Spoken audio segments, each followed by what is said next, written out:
శివరాత్రి రోజున వనదుర్గ అమ్మవారి దగ్గరకు వేలాది మంది భక్తులు ఎందుకు వెళ్తారో తెలుసా?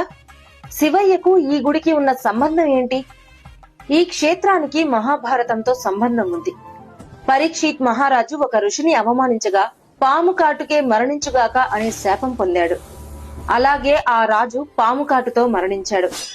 తండ్రి మరణంతో మండిపోయిన రాజకుమారుడు జనమేజయుడు ప్రపంచంలోని నాగులను నాశనం చేయడానికి సర్పయాగం ప్రారంభించాడు.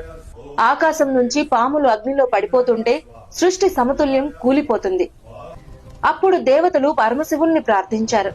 అప్పుడు శివుని తలపై ఉన్న గంగాదేవి మంజీరా నదిగా మారి 7 ప్రవాహాలుగా విడిపోయి యజ్ఞాగ్నిని ఆర్పివేసింది.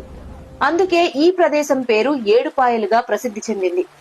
అందుకే ఇక్కడ శివుడు మరియు ఆదిశక్తులు వేరుకావని భక్తుల విశ్వాసం. ఆ పవిత్ర ప్రకృతి మధ్య వెలసింది వనదుర్గా భవానీ అమ్మవారు. ఇక్కడ ఆ 7 ప్రవాహాలు అమ్మవారి పాదాలను తాకుతూ ప్రవహిస్తాయి. ఈ క్షేత్ర దర్శనం పాప విమోచనం, దైవానుభవం అని భక్తులు నమ్ముతారు. అమ్మవారిని దర్శిస్తే శివుని కృప కూడా లభిస్తుందని, శివశక్తులు ఒక్కటేనని భక్తుల విశ్వాసం. అందుకే శివరాత్రి రాత్రి ఇక్కడ జాగరణలు, దీపారాధనలు, ప్రత్యేక పూజలు ఎంతో భక్తి శ్రద్ధలతో జరుగుతాయి. మీరు శివయ్య భక్తులైతే ఓం నమ శివాయ అని కామెంట్ చేసి మా పేజీని ఫాలో అవ్వండి. ఇలాంటి పవిత్ర క్షేత్ర